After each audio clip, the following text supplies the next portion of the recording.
Hello friends, આજે હું તમારી સાથે શેર કરીશ મહારાષ્ટ્રની ફેમસ એવી કોથમીર વડીની રેસીપી. તો અહીંયા સૌથી પહેલાં 150થી 200 ગ્રામ જેટલી મેં કોથમીર લઈ લીધી છે.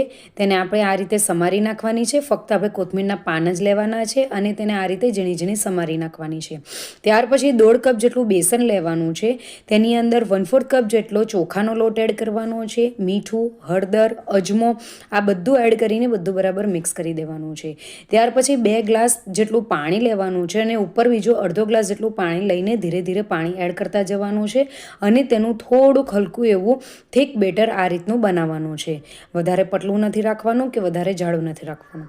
ત્યાર પછી અહીંયા સિંગદાણા લીધા છે. તેને આ રીતે આપણે પલ્સ મોડ પર ગ્રાઇન્ડ કરી દેવાના છે. હવે મિક્સર જારની અંદર આપણે મસાલો કરવાનો છે. તો લીલું મરચું, આદું, લસણ અને જીરું એડ કરીને બધું બરાબર ગ્રાઇન્ડ કરી દેવાનું છે. પલ્સ મોડ પર જ ગ્રાઇન્ડ કરવાનું છે.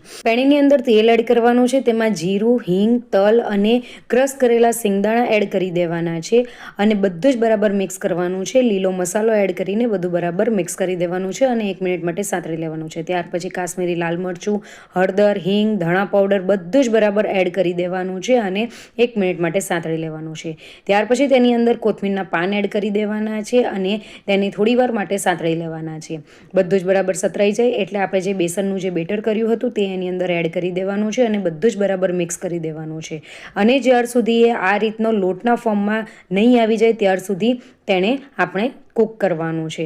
અને એક થાળીને આપણે ગ્રીસ કરી દેવાની છે તેલથી બરાબર. અને ત્યાર પછી તેની અંદર આપણે તલ એડ કરી દેવાના છે.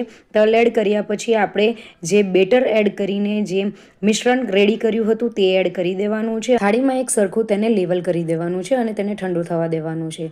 ઠંડુ થયા પછી આપણે તેની અંદર કટ લગાવવાના છે. કટ લગાવ્યા પછી હું તમને બતાવું છું કે આપણે જે કોથમીર વડી તૈયાર કરી છે એ જરીક પણ ચીપચીપ નથી અને ખૂબ જ આસાનીથી આપણે એને કાઢી શકીએ છીએ. તો આ કોથમીર વડીને તમારે ફ્રાય નહીં કરવી હોય તો તમે એને એમનેમ પણ તેલ સાથે ઉપર લગાવીને ખાઈ શકો છો. ત્યાર પછી અહીંયા મીડિયમ હોટ ઓઇલ હોવું જોઈએ. તેની અંદર કોથમીર વડી એડ કરવાની છે અને તેને આ રીતે ગોલ્ડન બ્રાઉન થાય ત્યાર સુધી તેને તળી લેવાની છે. જોતાં જ મોઢામાં પાણી આવી જાય તેવી કોથમીર વડી બનીને રેડી થઈ ગઈ છે. તેને તમે કોથમીરની ચટણી સાથે સર્વ કરી શકો છો. સોસ સાથે પણ તમે ખાઈ શકો છો. આ કોથમીર વડી બહારનું લેયર એકદમ જ ક્રિસ્પી છે અને અંદરથી સોફ્ટ છે. તો મહારાષ્ટ્રની ફેમસ એવી કોથમીર વડી જરૂરથી ટ્રાય કરજો. તમને મારી રેસીપી ગમી હોય તો મારી રેસીપીને લાઇક, શેર અને કમેન્ટ કરજો અને ચેનલને જરૂરથી સબસ્ક્રાઈબ કરજો. બાય.